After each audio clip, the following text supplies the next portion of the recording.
buenas noches a todas mis hermanas. Y bueno, pues nos toca segundo de Samuel 19. Y bueno, pues ya sabéis que nos habíamos quedado en que había muerto Absalón, ¿verdad? El hijo del rey David, ¿verdad? Que se había sublevado contra su padre y al final pues había sido dado por muerto. Y voy a leer el último versículo del capítulo 18 para entrar en contexto. Amén.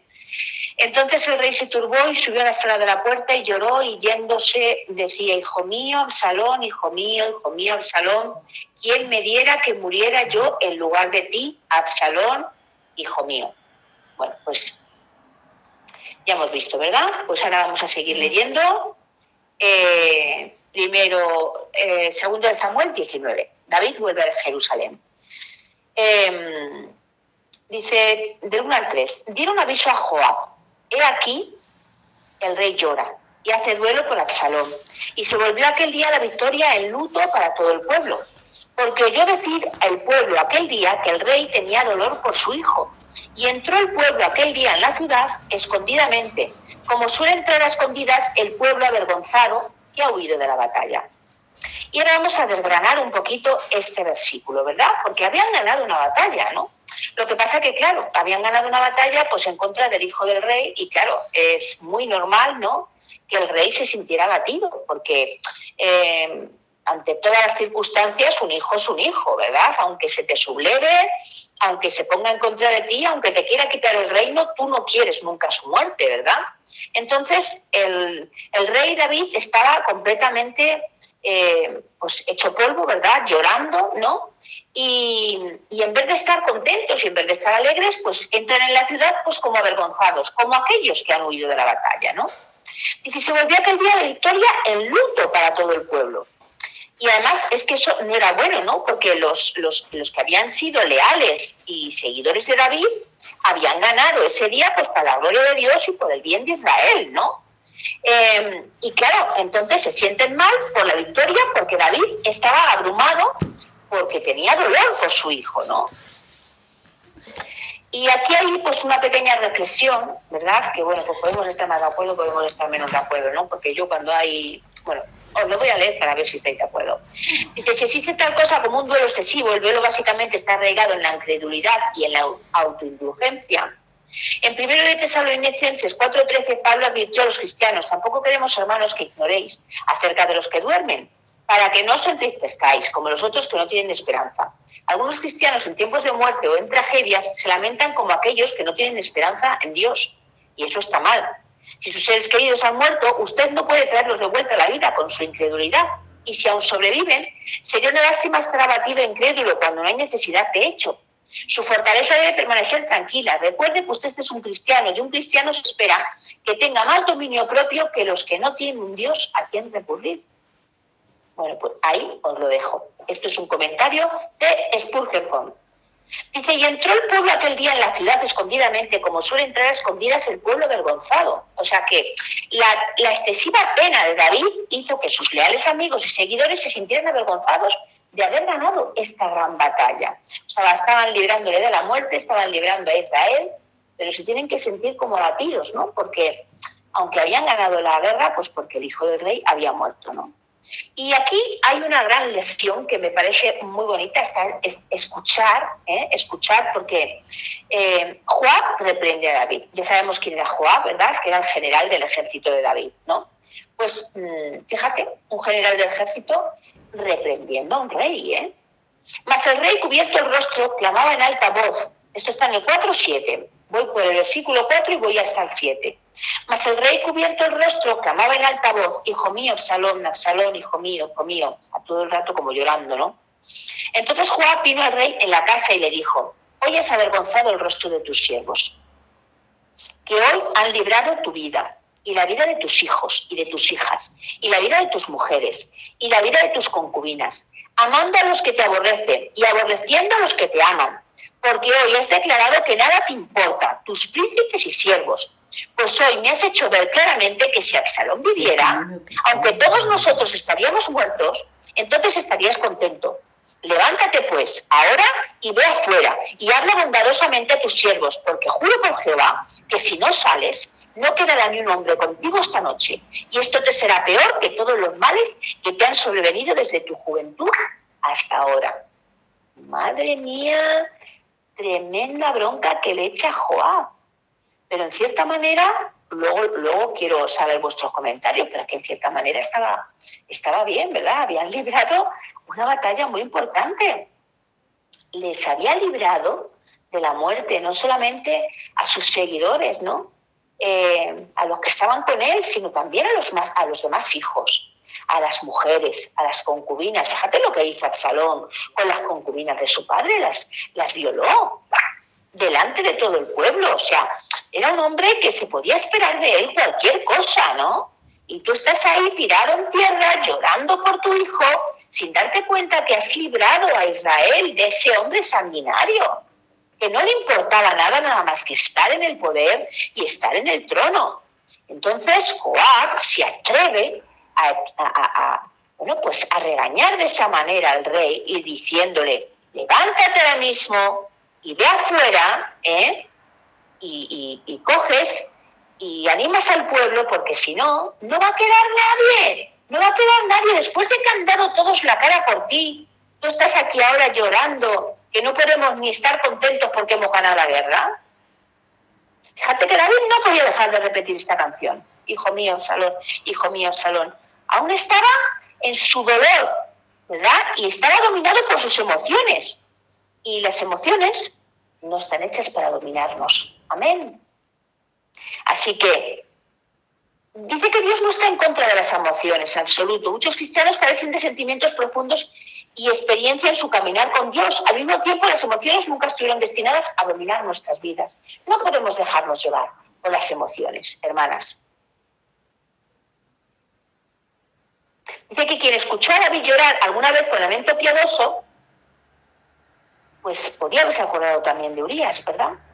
De aquel a quien él puso en primera línea de batalla para quedarse con Betsabé. Y fíjate lo que le dice Joab, ¿verdad? El general de su ejército: hoy has avergonzado el rostro de tus siervos, que hoy han librado tu vida.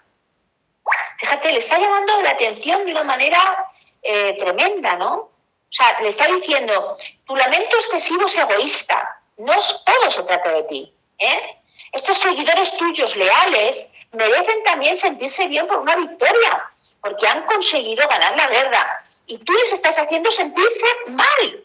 Así que levanta tu ánimo. Y fíjate lo que le dice, que también me parece muy tremendo: hoy me has hecho saber que si Absalón viviera, aunque todos nosotros estaríamos muertos, entonces estarías contento. Y la verdad es que era una... Adelante, pastora Jero, que se ha caído usted. Adelante. Vale. No solamente quería que se diera cuenta de que estaba actuando neciamente en su excesivo lamento, sino que también estaba siendo egoísta. Levántate ahora, pues, y ve afuera y habla bondadosamente a tus siervos. Sal, anima a tu equipo, Ellos se lo merecen, porque si no, lo vas a perder. Han dado la vida muchos por ti, Se han entregado por ti, han ido a la batalla por ti, pero como no salgas, muchos de ellos los vas a perder. El versículo 8. Entonces se levantó el rey y se sentó a la puerta, y fue dado aviso a todo el pueblo diciendo: he aquí el rey está sentado a la puerta. Y vino todo el pueblo delante del rey, pero Israel había huido cada uno a su tienda. Claro, David parece que recibe la reprensión de Joab, ¿no? También es digno, ¿verdad?, de honrar a este hombre que se deja también llevar por sus súbditos, ¿no? Y se deja que si en un momento dado le tienen que decir que una cosa está mal hecha, ¿verdad?, pues se dejan llevar, ¿no? David no tenía ganas de sentarse, ¿verdad?, en la puerta, ni su emoción, pues estaba todavía en el dolor que sentía, ¿no? Pero dejó que su entendimiento de lo que estaba bien fuera más grande de lo que sentía, ¿no? Porque se dio cuenta de que era verdad lo que le estaba diciendo Joab, ¿no? Se dio cuenta. Y dice que vino todo el pueblo delante del rey, ¿no? Esto es lo que necesitaba ver el pueblo. Al rey sentado, o sea, sí, a David sentado como rey en un lugar de autoridad. Esto les dijo que su sacrificio había valido la pena, que era apreciado y que David continuaría reinando. La reprensión de Joab funcionó porque Joab se interesó lo suficiente como para decirlo y David fue lo suficientemente sabio como para recibirlo. O sea, no solamente se arriesgó Joab, Joab se arriesgó, pero porque se estaba interesando por él y por el pueblo de Israel. Pero David también era suficientemente sabio para recibirlo, porque no todos los siervos de Dios reciben reprensiones, Muchos de ellos se sienten como superiores a que se les reprenda. Cuando no nos damos cuenta, verdad, que no somos nada, que somos siervos inútiles. Aleluya. Versículo 9 y versículo 10. Y todo el pueblo disputaba en todas las tribus de Israel diciendo: el rey nos ha librado de la mano de nuestros enemigos y nos ha salvado de mano de los filisteos. Y ahora ha huido del país por miedo de Absalón. Y Absalón, a quien habíamos ungido sobre nosotros, ha muerto en la batalla. ¿Por qué pues estáis callados respecto de hacer volver al rey? Bueno, pues los que estaban dentro de Israel se están empezando a dar cuenta de que Absalón perdió la batalla y de que con quien se habían puesto a favor, pues había perdido la batalla y quien de verdad era su rey era quien estaba fuera. ¿Por qué pues estás callado respecto de hacer volver al rey, no? O sea, que todas las tribus, todo el pueblo disputaba en todas las tribus de Israel. David sobrevivió al intento de Absalón de derrocarlo, pero el reino aún todavía no había sido restaurado para David. David había vuelto, pero ahí todavía quedaban muchas palabras que decir. El pueblo estaba diciendo: el reino se ha librado y Absalón, a quien habíamos ungido sobre nosotros, ha muerto. Las tribus de Israel entendían que lo habían rechazado a David y habían recibido a Absalón, y ahora entendían que Absalón estaba muerto. Esto dejó al pueblo de Israel en una disputa sobre hacer volver al rey, ¿no? Porque ahora, si hacemos volver al rey, ¿qué puede pasar con nosotros? Si nosotros habíamos escogido a Absalón, ¿qué va a pasar, no? Parece que solamente querían que David regresara porque el falso rey Absalón había fracasado, ¿no? Fíjate, hace una comparación. De la misma manera, a menudo solo nos decidimos a traer de regreso al Rey Jesús cuando nuestros otros reyes fallan. Aleluya. Parece que cuando nos falla todo lo demás es cuando recurrimos al Señor, ¿no? Versículo 11. Y el rey David envió a los sacerdotes Sadoc y Abiatar, diciendo: hablad a los ancianos de Judá y decirle: ¿por qué seréis vosotros los postreros en hacer volver al rey a su casa? Cuando la palabra de todo Israel ha venido al rey para hacerlo volver a su casa. Vosotros sois mis hermanos, mis huesos y mi carne. ¿Por qué pues seréis vosotros los postreros en hacer volver al rey? Asimismo diréis a Amasa: ¿no eres tú también hueso mío y carne mía? Así me haga Dios y aún me añada, si no fueras general del ejército delante de mí para siempre, en lugar de Joab. Así inclinó el corazón de todos los varones de Judá, como el de un solo hombre, para que enviase a decir al rey: vuelve tú y todos tus siervos. Estaba como intentando decirles, ¿no? Que si todos quieren que vuelva, ¿por qué no vosotros también, no? Decís que vuelva, ¿no? Pero aparte de eso, David no quería forzar el reino sobre Israel, ¿no? Solamente regresaría si las tribus que lo habían rechazado por Absalón accedían ahora a que volviera otra vez a ser su rey, ¿no? Fíjate que David no mueve ni un dedo para restablecer su autoridad. Su regreso a la soberanía fue decidido por la sumisión voluntaria de sus paisanos y por su amorosa obediencia a su voluntad. Él no se iba a imponer. Él no quería imponer su reino. Él quería, ¿verdad?, que sus súbditos estuvieran de acuerdo con ello, ¿no? Amasa, que era el general del ejército, en lugar de Joab, era el general del ejército de Absalón, ¿no? De Israel, pero con Absalón. David estuvo de acuerdo en reemplazar a Joab por Amasa, quien era el capitán del ejército de Absalón. Esto era para poner a Joab en su lugar y para ofrecer un gesto de reconciliación a los antiguos seguidores de Absalón. Bueno, aquí lo vamos a ver luego un poquito más adelante, porque me parece muy atrevida, ¿verdad?, este movimiento, ¿verdad? Este movimiento que hace el rey, ¿no? De querer poner a Amasa, que era el general del ejército de Absalón, y quitar a Joab. Me parece bastante fuerte este movimiento. Así inclina, era muy sabio, eso está claro, era muy sabio. Y tenía, ¿verdad?, esa manera, ¿verdad?, era humilde también, pero tenía estrategias. Él quería volver a los varones de Judá, ¿verdad? Así que Así como Dios no fuerza su reino sobre nosotros, nosotros debemos de recibir su reino. Él no forzará la respuesta de nuestro corazón. Nuestros corazones deben inclinarse por obra de la palabra de Dios y del Espíritu Santo. Dios no fuerza nada en nosotros. Aleluya. Somos nosotros mismos los que tenemos que dar acceso a que Dios entre en nuestro corazón, ¿verdad? Pues así quería también David entrar en Jerusalén. Que los demás hombres, ¿verdad?, que habían estado con Absalón, lo permitieran. Del 15 al 18. Volvió pues el rey y vino hasta el Jordán, y Judá vino a Gilgal para recibir al rey y para hacerle pasar el Jordán. Y Simeí, hijo de Gerá, hijo de Benjamín, que era de Beurín, se dio prisa y descendió con los hombres de Judá a recibir al rey. Con él venían 1000 hombres de Benjamín. Asimismo Siba, criado de la casa de Saúl, con sus 15 hijos y sus 20 siervos, los cuales pasaron el Jordán delante del rey y cruzaron el vado para pasar a la familia del rey para hacer lo que él le pareciera. Dice, volvió pues al rey. El punto es recalcado.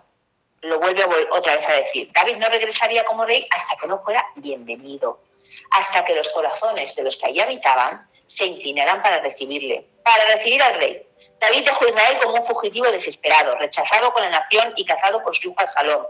Regresó escoltado por miles de entusiastas seguidores. Aleluya. 18:23.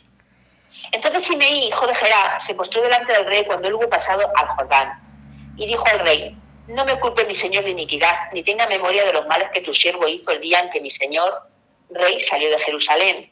¿Os acordáis, no? Lo que hizo, ¿no? Que cuando salía, es como lo que estábamos diciendo, ¿no? Parece como que al árbol caído todo le hacen ramas, ¿no? Pues cuando salía, porque su hijo le estaba persiguiendo, empezaron a tirarle piedras y empezaron a decirle cosas. Este era el mismo Simeí, ¿no? Pues ahora cuando vuelve, el rey, este Simeí le dice: ay, no me culpe mi señor, ni tenga memoria de los males que tu siervo hizo el día en que mi señor salió de Jerusalén. No los guardes en tu corazón. O sea, te hizo un mal, pero tú ahora le estás reclamando. No guardes ese mal en tu corazón. Porque yo, tu siervo, reconozco haber pecado. Y he venido hoy, el primero de toda la casa de José, para descender a recibir a mi señor el rey. Anda, que te interesaba, ¿no? Claro. Pero bueno, es bueno también un arrepentimiento, ¿no? Respondió Abisai, hijo de Sarbia, y dijo: ¿no ha de morir por esto Simeí, que maldijo al ungido de Jehová? David entonces dijo: ¿qué tengo yo con vosotros, hijos de Sarbia, para que hoy me seáis adversarios? ¿Ha de morir hoy alguno de Israel? Pues no sé yo que hoy soy rey sobre Israel. Y dijo el rey Simeí: no morirás. Y el rey se lo juró. Bueno, aquí está diciendo: yo, tu siervo, reconozco haber pecado. Bueno, pues estamos viendo que se mostró una confesión humilde, como que se estaba arrepintiendo, ¿verdad? Había pecado grandemente contra el rey David y aquí se arrepiente frente a él. El arrepentimiento de Simeí honró a David. No me culpe mi señor de iniquidad. Él sabía que David tenía derecho a culparlo de iniquidad, pero suplicó por misericordia. El arrepentimiento de Simeí fue honesto, reconozco haber pecado, no hizo ningún intento por minimizar sus acciones.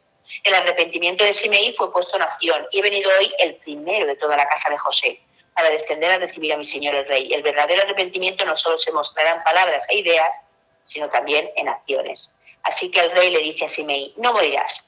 David perdonó la vida de Simeí mostrando clemencia para el hombre que anteriormente lo había maldecido con amargura. Aquí vemos mucho el corazón, ¿verdad?, del rey David. Tenía un corazón misericordioso, ¿verdad? Él no buscaba hacer justicia de esa manera, matando y, bueno, pues tú me has hecho, ahora que soy otra vez el rey, pues vas a morir. ¿Quién eres tú para atreverte a hacerme esto, no? Pero aquí vemos que él estaba listo para perdonarle, ¿no? Y como Dios, ¿verdad?, se deleita en la misericordia. Aleluya. Hay un comentario de Spurgeon también que he escrito que me gusta mucho. Dice: tal vez usted ha sido como Simeí, quien maldijo al rey David y teme que Jesús nunca le perdone. Pero David perdonó a Simeí y Jesús está listo para perdonarlo a usted. Él se deleita en la misericordia. Yo en verdad creo que las arpas del cielo nunca le dan a Cristo la alegría que le llega cuando perdona a un impío y le dice: tus pecados te son perdonados, ven paz. ¿No? Si vas al Señor con arrepentimiento, ¿verdad?, el Señor nos perdona, ¿no? Y aquí estamos viendo, ¿verdad?, a un David que no se pudo no se pudo, ¿verdad?, echar para atrás en una cosa así, ¿no? De un arrepentimiento así tan verdadero, ¿no? Pues no soy yo hoy rey sobre Israel. David podía perdonar sin reparos a un hombre que merecía morir porque estaba seguro sabiendo que Dios le dio el trono. La inseguridad es un gran motivador para la venganza y para aferrarse a la amargura. Muy bonito también, ¿verdad?, este comentario. La inseguridad es un gran motivador para la venganza. ¿De quién es la venganza, mis hermanas? El Señor dice que suya es la venganza, Él dará el pago. Nosotros no tenemos por qué vengarnos de nadie. Amén. Así que el vengarnos de las personas es crear una amargura en nosotros mismos. El perdonar, ¿verdad?, nos trae paz, nos trae limpieza en nuestra alma y en nuestro espíritu. 24:30. También Mefiboset, hijo de Saúl, descendió a recibir al rey. No había lavado sus pies, ni había cortado su barba, ni tampoco había lavado sus vestidos, desde el día que el rey salió hasta el día en que volvió en paz. Y luego que vino él a Jerusalén a recibir al rey, el rey le dijo: Mefiboset, ¿por qué no fuiste conmigo? Y él respondió: Señor mío, mi siervo me engañó. ¿Os acordáis que lo leímos, verdad? Que el siervo le había engañado. Mi siervo me engañó, pues tu siervo había dicho, a ver si lo digo bien, enalbárdame un asno y montaré en él e iré, porque sabes que tu siervo es cojo. Pero él ha calumniado a tu siervo delante de mi señor el rey, mas mi señor el rey es como un ángel de Dios. Haz pues lo que bien te parezca. Porque toda la casa de mi padre era digna de muerte delante de mi señor el rey, y tú pusiste a tu siervo entre tus convidados a tu mesa. ¿Qué derecho pues tengo yo aún para clamar más al rey? Y el rey le dijo: ¿para qué más palabras? Yo he determinado que tú y Siba os dividáis las tierras. Y Mefiboset dijo al rey: deja que las tome todas, pues que mi señor el rey ha vuelto en paz a su casa.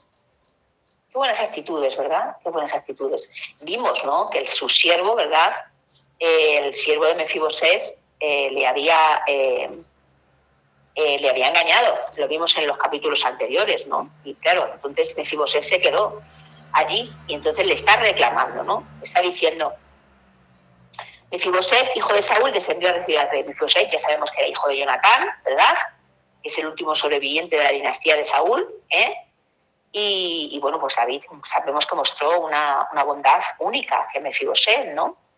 Y vemos como él se extraña, ¿no?, de que, pero cómo habiendo hecho yo ese bien tan grande, ¿no?, no me ha seguido, ¿no? Pero vemos también, lo leímos, que Siba, su siervo, le engañó, ¿verdad? Y hay gente que utiliza, cuando pasan estas cosas, ¿verdad?, utiliza para su propio beneficio. Este siervo Siba lo estaba utilizando para su propio beneficio, para que le diera las tierras, ¿no? Él esperaba a obtener algo de ese conflicto. Y hay muchas personas así, esperan obtener algo de los conflictos. Esto, la verdad es que es muy bajo que esperes obtener algo de algún conflicto, ¿no? Fíjate lo que le dice: mi siervo me engañó. Mefiboset explica por qué no se unió a David y cómo Siba lo había calumniado delante del rey. Y cómo le está diciendo: tú pusiste a tu siervo entre los convidados a tu mesa, ¿qué derecho pues tengo yo aún para clamar más al rey? A pesar de que Mefiboset había sido calumniado delante de David, Mefiboset no se defiende, ni demanda esa audiencia delante de David. Él sabía que David ya le había dado más de lo que se merecía. Así que si David decidía quitárselo todo, pues muy bien, pues está bien la cosa. Está bien la cosa. Tú me das, tú me quitas. Dios da, Dios quita, ¿verdad? Sea el nombre de Dios bendito. Pero, sin embargo, David determina que Siba y él se irán a las tierras. Cuando Siba le dijo a David que Mefiboset lo abandonó, David le entregó a Siba todas las tierras y las propiedades de Mefiboset, ya se las había entregado. Esto está en 2 de Samuel 16:4. Al escuchar toda la historia, David no se retractó de su promesa a Siba, a pesar de que esta fue hecha bajo circunstancias fraudulentas. Sin embargo, sí disminuyó la recompensa de Siba al ofrecer la división entre Siba y Mefiboset de todas las propiedades de la casa de Saúl. Pero, sin embargo, Mefiboset le dice: deja que las tome todas, pues yo ya, con que mi siervo haya venido, mi señor haya venido y haya vuelto en paz, estoy contento. Él estaba contento con que, aunque se quedara sin ninguna propiedad, el rey David hubiera vuelto, ¿no? No se preocupó por su propio enriquecimiento, ¿verdad? él solamente pensaba también en un reino de paz. Amén. Así que también es de honra, ¿verdad? Este Mefiboset. David muestra aprecio por Barzilai, del 31 al 39, hermanas. Del 31... Este capítulo es un poquito largo, no sé si dejarlo aquí o terminar, porque me gustaría que habláramos un poquito sobre... Son las 11 y a lo mejor me gustaría que habláramos un poquito de lo que hemos estado tratando hasta ahora, ¿no? Bueno, pues hago un pequeño resumen y dejo estos versículos para la siguiente vez. Bueno, pues como vemos, ¿verdad? David está súper triste porque había muerto su hijo. Pero Joab le recrimina, que parece como que aunque todos hubiéramos muerto, tu hijo hubiera regresado con vida, aunque te estaba traicionando, quería tu reino, y mira lo que ha hecho con tus mujeres, y mira lo que ha hecho con todo, y a lo mejor hubiera sido capaz de matarte, hubieras preferido que tu hijo hubiera estado vivo. Pero es que ¿quién puede juzgar, verdad, el sentimiento de un padre, verdad? Joab le recrimina y él al final sale a las puertas para que el pueblo le vea, ¿no? Para felicitar un poco al pueblo, a ese pueblo que había dado la vida por él, ¿no? Y entonces luego se encuentra con unos cuantos casos. Él no quiere entrar y ponerse como rey si los que se quedaron cuando Absalón le había quitado el reino, no deciden también que le quieren, ¿no? Entonces se encuentra con estos dos casos, ¿verdad? Con el caso de... Esperad un momento.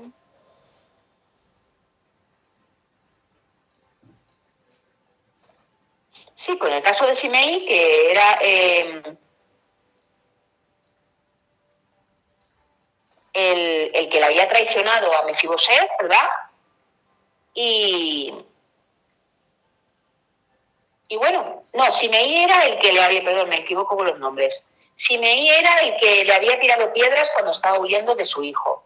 Y muestra también una misericordia con él, Y luego también muestra una misericordia, ¿verdad?, con una comprensión con Mefiboset, porque se piensa que no se había ido con él, pero en realidad su siervo es el que le había engañado. Entonces, bueno, pues como vemos,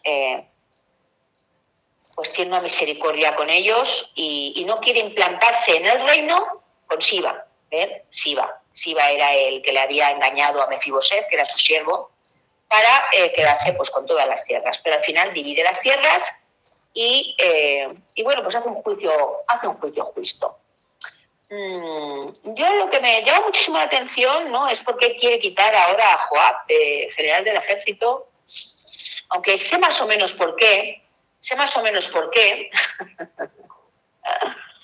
pero lo quiere quitar y poner a Amasa, que era el general del ejército de... Está muy interesante, y más después vamos a ir viendo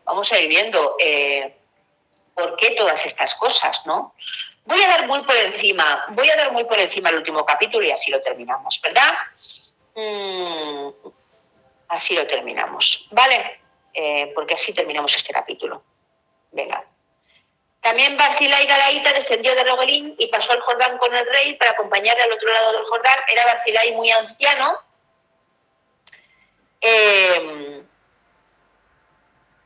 de edad de 80 años, y él había dado provisiones al rey cuando estaba en Manaín, porque era hombre muy rico. Y el rey descendió a Barzilai: pasa conmigo y yo te sustentaré conmigo en Jerusalén. Mas Barzilai dijo al rey: ¿cuántos años más habré de vivir para que yo suba con el rey a Jerusalén? De edad de 80 años soy este día. ¿Podré distinguir entre lo que es agradable y lo que no lo es? ¿Tomará gusto ahora en tu siervo qué es lo que como beba? ¿Oirá más la voz de los cantores y de las cantoras? ¿Para qué puede ser tu siervo una carga para mi señor el rey? ¿Pasará tu siervo un poco más allá del Jordán con el rey? Porque me ha de dar el rey tan grande recompensa. Bueno, le está diciendo que para qué, ¿no? Que él ya es mayor y que para qué todo eso, ¿no? Mas aquí a tu siervo Kinam, que pase él con mi señor el rey, y haz a él lo que bien te pareciere. Y el rey dijo: pues pasa conmigo Kinam, y yo haré con él como bien te parezca. Y todo lo que tú pidierais de mí, yo lo haré. Y todo el pueblo pasó al Jordán, y luego que el rey hubo también pasado, el rey besó a Barzilai y lo bendijo, y él se volvió a su casa. Bueno, No, que hay del 40 al 43 también. Es que es largo esto. Nos estamos dando cuenta como el rey David, ¿verdad? Pues está intentando recompensar, ¿verdad?, a todo el que se había portado bien con él. Así que aquí lo vamos a dejar y